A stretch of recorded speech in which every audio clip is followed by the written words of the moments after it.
start again. Good morning, Miami! Before we start, we'd like to be one of our big supporters, George Joseph, CEO of Dade County Federal Credit Union. Can you come on up? How privileged are we to live in this wonderful county, Miami-Dade County? My name is George Joseph. As Grant said, I'm the CEO of Dade County Federal Credit Union, and it's an honor for us to sponsor this breakfast here this morning with Miami newspaper. We have some amazing people here. I'm not going to try to do an introduction. I'm going to leave that for Grant. But I'd like to just plug the credit union here. We've served this community for close to 90 years. We started off originally as the credit union for county employees, and now we operate with anyone who lives, works, worships, or attends school in this amazing city of Miami. All of Miami-Dade. Thank you all for being here. Next up, the mayor of Miami-Dade County. You know, our motto here is to make Miami better every day, and this mayor is making Miami great. Let's hear it from Mayor Cava. Thank you. Yes, I do get around. But I remember when it was 2014, and I was thinking about running for office, and I came over here and I met with Michael Miller right over there. He told me I was a real long shot. Anyway, I like to tell that joke. But I love them. They do such a great job. It's fantastic to be with all of you in this beautiful room. Thank you. Let's give it up to this wonderful establishment that serves breakfast and coffee and with a smile. Love to be here. So many were recognized and many still to be recognized, but I'm just going to pull out one. Animal Services are in the house. And Ella is here, and it says on Ella, adopt me. She's very sweet. So take a good look at Ella before you leave here today, everyone. Well, today I was asked to come for a special job, and that is to introduce someone that I brought into my administration, James Reyes, who's your speaker today. James, of course, is our Chief of Public Safety. I found him in Broward, but he is a Miami-Dade boy, and he was serving up in Broward, running the administration of the sheriff's office and also running the jails. So we needed someone to run our jails, and we were so fortunate to find James. And honestly, I don't know how many of you know about our jails, but you know, right now I'm the sheriff, right? Till January, I'll be the sheriff of Miami-Dade County, and it's been a beautiful ride. I've been very proud to serve. I'm also in charge of the jails, Miami-Dade County jails. But our jails were in trouble. And we had a federal court suit that was telling us that if we did not fly right, they were going to take over our jails. So I was not having it. I wanted to be sure we could turn things around. And I was so fortunate that we could find James, and he did it. In 8 months, he turned our jails around. And we are now in substantial compliance with our federal mandates. So he came in December of 2022, imagine, just a little while ago. And he did such a great job, and he found his successor, Sharia Green, our Director of Corrections and Rehabilitative Services. She's really good, but you should have seen her in the red suit last night. Oh, yes, very good. So she's doing a fantastic job. But we decided to give James a broader role as Chief of Public Safety. Now he's responsible not only for corrections, but also for our Miami-Dade Police Department and our Miami-Dade Fire Rescue. And we've got our Chief, Jadala, from Fire Rescue with us here today. Please, Chief, if you would stand up. He of the Surfside fame. So if you were paying attention, Chief Jadala was the one that was dealing with the families each and every day and making a huge difference in their lives. And we owe you a real debt of gratitude. So I just want to say about James that the fact that he did such a great job, that he was able to restore confidence and trust in our correction system, that he has been working hard now since November as our Chief of Public Safety. And, you know, we're an integrated team, and he has done a fantastic job. He's certainly gained what's the word? Eternal trust. and those who meet him as well. And he is now, oh, there's Stephanie Daniels, the first woman director of Miami-Dade Police Department.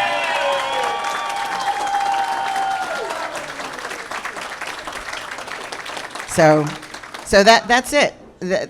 Those are the three that he works with every day. Actually, if you could all just stand together, because it's quite the team. Yeah.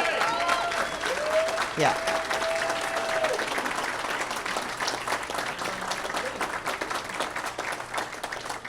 So it's been a beautiful journey. Our police department, the finest in the nation. Yes, it is. Yes, it is. And, I like to say that the fire department and astronauts are the two most trusted lines of work that we have. So we know we have a great team, and James has been at the helm. And under his leadership, we're doing even better responses, reducing our crime rate, reducing our violence, quick responses, not just preventing crime, but solving crime, and making sure that we are keeping everybody safe. So I'm so pleased and proud to have been invited to introduce James today. It's James's day, so come on up, James.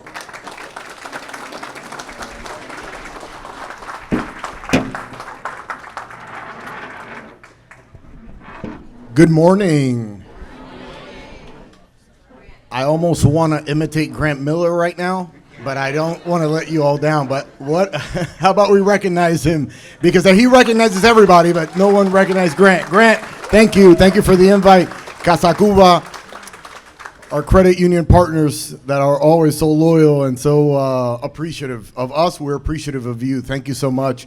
So, yes, I am your Chief of Public Safety. Thank you so much, Madam Mayor, for this opportunity, and thank you all for coming out and partaking to truly recognize, not me, but recognize the leaders that you already heard of today. The mayor took a little bit of my thunder away because there's certain introductions that I wanted to do for each of them, because I wouldn't be able to be up here today if it wasn't for them, their effort, their commitment, and their leadership. And I think that's what, if I want to discuss anything today with you, is about leadership. Because without servant leadership, I am not here before you today. I'm a big proponent, probably the biggest advocate you'll ever hear about or ever meet about servant leadership. And for me, as you heard, I grew up professionally at the Broward Sheriff's Office. I did 22 years there. Very rewarding career. I got to work for 4 different sheriffs, very different leaders, Democrats, Republicans, and I think one of the biggest accomplishments, looking back at my trajectory there, was the fact that the teams that we built were so effective, so efficient. We identified talent and empowered that talent in a way that we ended up getting promoted under each and every sheriff, and now my 5th boss, Mayor Cava. So if I have to say any special accomplishments, is I'm 5 for 5. I'm hoping this is it. I'm hoping this is the end, because when Miami-Dade County came calling, honestly, I was at the pinnacle of my career. I was currently the Colonel Executive Director of the Broward Sheriff's Office. I thought I had reached the pinnacle of my career. One little tidbit the mayor left out. In true Miami-Dade County form, you would imagine if they did a talent search, which they did nationally, it would be somebody from Dade County, right, that would have reached out and said, hey, what's this colonel about at Broward Sheriff's Office? But in true Miami-Dade County form, we had to take the long way. So it was Miami-Dade, Colorado, Boise, Idaho, who called me to see if I wanted to come back home to Miami-Dade County. So go figure, true Miami-Dade County. Now that explains why we have as much traffic as we do, right? So as soon as I was told that the opportunity was to come back home, it was a no-brainer. I was truly all in. Especially when I heard the challenge that was before us. And it was well documented, the challenges that existed in Miami-Dade Corrections at the time, and I was all in. Actually, the challenge reinvigorated me, and it was a welcome process to come back home. And I can tell you that we did a lot of different things, and I have to commend the mayor on allowing me to be myself as a leader and challenge the status quo and really bring servant leadership to Miami-Dade County. One of the first things I identified early on was the fact that staff, particularly officers and civilian staff, were not heard. Their needs were not met. And as all of you know, if you don't have the buy-in from your staff, you could implement the best policies, you could have the best procedures known to mankind. They're not going to be followed if you don't have the buy-in from the staff. So one of the first things I did was to flip the organizational structure upside down. Stop meeting with command staff, start meeting with line staff. And I think some folks were, especially in middle management, uncomfortable with that, but it was a necessary evil. Because what it did for us is it allowed us as a command to really hear from the boots on the ground what the needs were and where we had to deploy our resources to better equip them to be more effective and more efficient. And more effective and more efficient officers translates into better public safety for everybody in the room. And I take a lot of pride in what we did. Within 3 or 4 months, we started seeing the positive outcomes from empowering the talent that was there and entrusting them with the decision making and giving them the resources necessary. So like every good leader, when you start making progress, you need a force multiplier. Sometimes that force multiplier might be technology. Other times that force multiplier might be a specific policy. For me to have a larger, more wide reach, that force multiplier is here today. Her name is Sharia Green, and she's right here. So Sharia, like me, I was in the pinnacle of my career, I thought. She was in the pinnacle of retirement, she thought. Until I called her, and Dade, like for me, is her home. It was a no-brainer. I knew it wasn't going to take much, and it didn't. And once she arrived, then we really started picking up steam. So there's some things that Sharia has done, obviously together, as the mayor mentioned, after being under a federal consent decree for over a decade, we're now under substantial compliance and recognized by DOJ as being as such, and that is a huge accomplishment. It's something that Broward accomplished too while I was there, but in Miami-Dade County it was very special because it truly was a ground up undertaking. It was a challenge that the staff bought into once they bought into the new leadership style. So I would like to bring Sharia up to give you a little tidbit. I can tell you a couple of things that I'm proud of as it relates to her. Come up here, Sharia.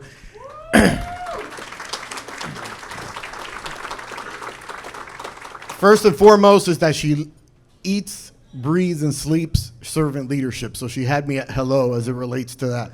But also, talking department-wide, one of the great things that they're doing is they're focusing a lot on reentry. One thing that we overlook a lot as a community when we talk about public safety is reentry and equipping those people that are in custody with the right tools, especially those that suffer from mental illness or have substance use issues, so that when they go back in the community, they don't continue to reoffend because they don't know how to deal with their issues. So I'm going to turn it over briefly. I emphasize briefly because Sharia will have you here through dinner. So real brief, she'll touch upon a couple of things that she's done under her leadership that I'm proud of. Thank you, sir. You said briefly. Okay, it was a pleasure. Was that brief? Good morning, everyone. It's such a pleasure to be here today. As Chief was speaking, I was thinking of what I was doing last year this time, which was lying in my bed with my footsies on, drinking coffee. But I think it was the third Friday in April, he reached out to me and asked me if I would come back on this journey with him, and I will share that it was the best decision, probably one of the best decisions that I've made in my life. It's been an awesome experience. My career began at South Florida Reception Center as a clerk typist, and I did retire in 2021 from the Broward Sheriff's Office. Coming back to work last year, I will use the Madam Mayor's words of I hit the ground running. And this has been extremely different for me this go round because my first career, it was me. This time it has been mission. And we have worked very hard collectively with our other partners to increase the employee morale, one of which I'll mention one of our initiatives where we took off our ranks and went out into the field and worked an 8-hour shift as a line staff. And it was just to bridge that gap and to just see what their challenges and their routines are like. And we are working on our reentry efforts, we're working on our MA programs, and it has been nothing but a pleasure to be here. I'm grateful to serve this amazing community.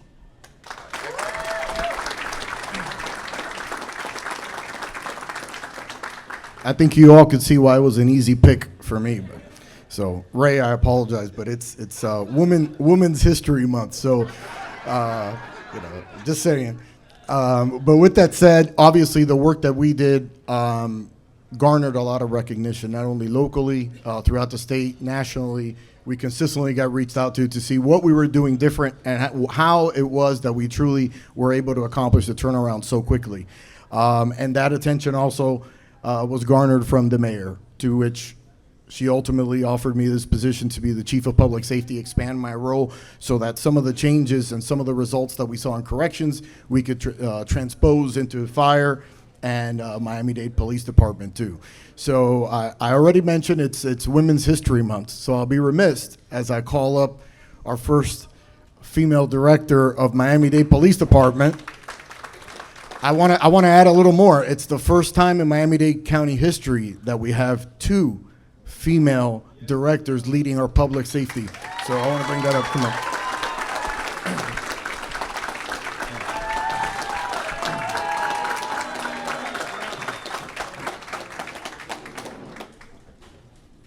And we're not all touchy-feely.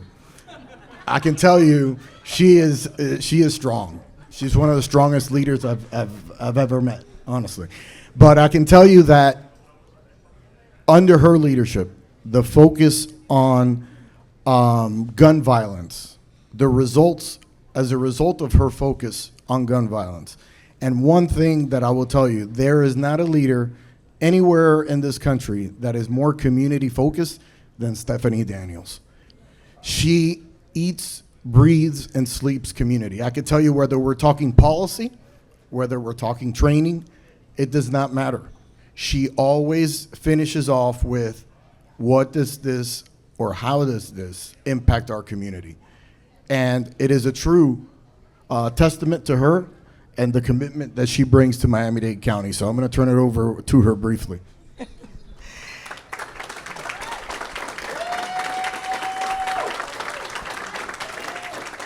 Thank you. Thank you. Good morning again, everyone.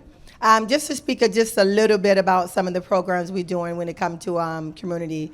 One thing that we're doing, we're making sure that we increase our engagement with our community. I'm always talking about law enforcement supposedly know exactly what the community needs. That's not really the case. So my focus is getting out there in the community, having conversation with the community, and allow them a seat at the table to talk about what their concerns are, and particularly our juveniles. Our juveniles is a focus of mine. They're one of our most vulnerable population, to include our elderly. So my focus is making sure that we get with them, find out what their needs are, and having them at the table with us. Our juveniles are having a lot of issues out there in the community, but we think that we know what they want, and that is not always the case. So the focus is definitely the juveniles as well as our elderly. Another focus of mine when talking about our juveniles is making sure that the programs that we currently have in place is being effective. We have our GVI program, which is our group violence intervention, that focus on individuals who are doing the most violence in Miami-Dade County. So we have an emphasis on that as well as our youth outreach unit, where our officers are mentoring our juveniles, as well as another program that we have is our Turnaround Academy program. These programs are focused on individuals that we think that may be prone to become involved in violence. Our TAP program allows our juveniles not to be arrested, but as an alternative to them to be arrested, we take them through a 13-week program. Excuse me. If they're successful, they're not in the juvenile justice system. Our youth outreach unit, we've been doing that since 2016, and we have over 50 officers that are engaged with our youth that may be prone to get into to gun violence or any type of violence. One thing that we do when we come to our youth outreach unit, we don't just focus on our youth, but we actually focus on the entire family dynamics. So we identify who the youth are, and then we go into that family household and make sure that the family have those resources that they need to be successful. Because we know once we take these kids out of the home, but we bring them back, they still going to be affected by what's going on in their home. So we try to find out what their needs are and make sure we try to do our best to kind of fulfill those needs. So that's just a little of the things that we're doing for our youth, and we are also focusing on our elderly, going out there. We understand that our elderly are being impacted a lot now by fraud fraud, where we have individuals taking advantage of them, taking their deeds from them and things like that. So we're really amping our task force to kind of deal with that, make sure our elderly individuals are successful, keeping on the property that they've always had, and making sure that we're providing them with the resources as well. That's all I have for now. Thank you. All right. Save the best for last. Everybody loves a firefighter. I mean, come on. Of course I'm going to save you for last. No, I can tell you this, and I've had 5 years experience now at the executive level overseeing the administration of fire rescue services between the two counties. And don't look into it too much, but during those 5 years, I've actually worked collaboratively with 4 different fire chiefs. And I can tell you, Miami-Dade County, you have the best fire chief, bar none. Bar none. And he wears the bunker gear more than any fire chief I've ever seen. With that said, I'd like to bring up Fire Chief Reyes.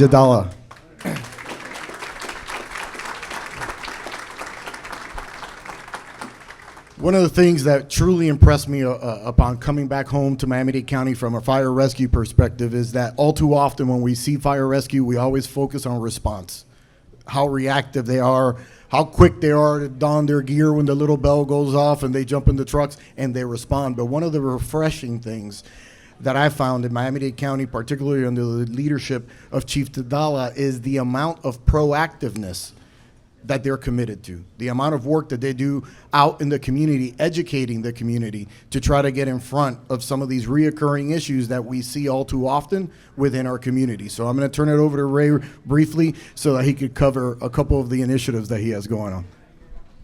Thank you. No kiss? You gave the 2 ladies a kiss.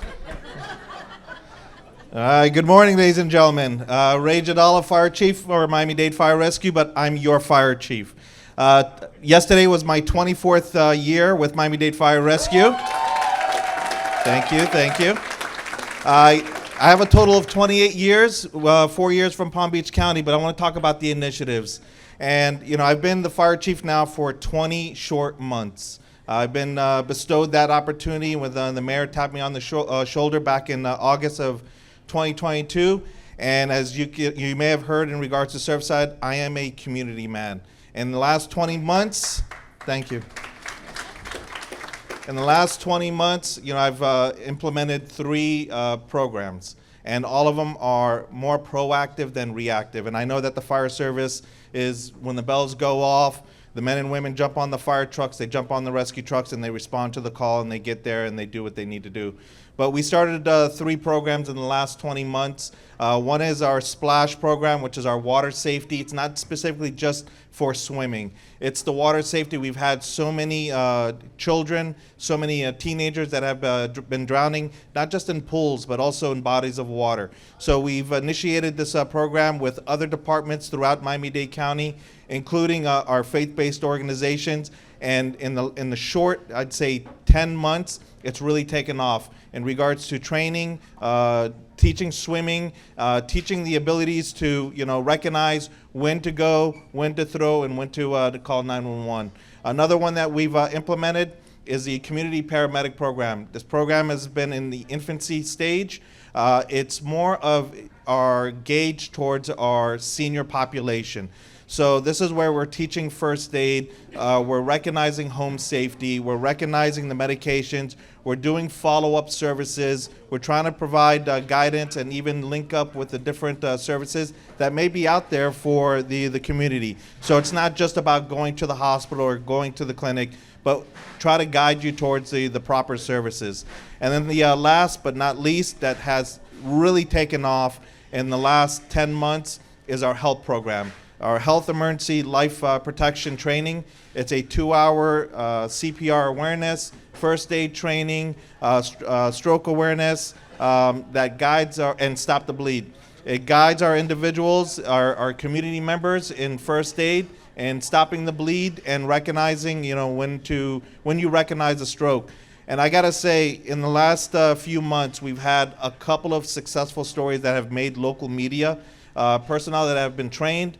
They've recognized what to do. You may have seen on Channel 7 where a 3-year-old boy was choking on a piece of candy, and one of the government officials that we were actually at North Bay Village that we actually trained knew how to recognize the choking, recognize what needed to be done, perform the Heimlich, and save the 3-year-old boy on camera. So this is just a testament to the program. It's proactive rather than reactive, and I just got to say that I absolutely enjoy the community. And last but not least, I've been working with Chief Reyes now for a few months, and I've got to say, it's not easy when you're running an organization of 3,000, an organization of 6,000, and another organization of over 3,000. But, I got to say that he finds the time for all three of us. He oversees some way 12,000 county employees in some manner. And I have to give him credit where every time I'm calling him late at night, and yes, it is late at night sometimes, he tends to guide you in the right direction. It's not about, you need to do this. He provides you options, he provides you guidance, and that's what Chief Reyes is, a man of, constant guidance. So thank you.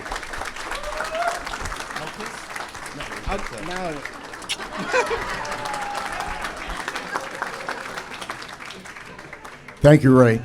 If you all see the pride in the way they speak, I'd ask that you translate the pride that you see or you've heard here today into taking the time when you're out and about in the community to take that 1 second to thank a man or woman in uniform, because we're all a reflection of the folks that are keeping us safe out there in the community, and we can't do it without them. So how about we recognize everybody out there doing the job right now? Thank you very much. And last but definitely not least, we talked about my portfolio. You heard the mayor say corrections, fire, and police. There's a fourth component to my portfolio, and in my eyes is the most important one out of all the four. And I'm looking at them, the community. You are the pivotal, most important part of that chair. The four-legged chair, you're the most important part. If we don't have your support, the chair tilts. We need your support. We appreciate you. Our goal is to reflect your values and what you want to see in our organizations. So that's why we're prioritizing opening those lines of communications so that we reflect what your expectation is. We can't do it without you. Thank you. I'm leaving for 2 weeks. I'm going to. There's Grant right there.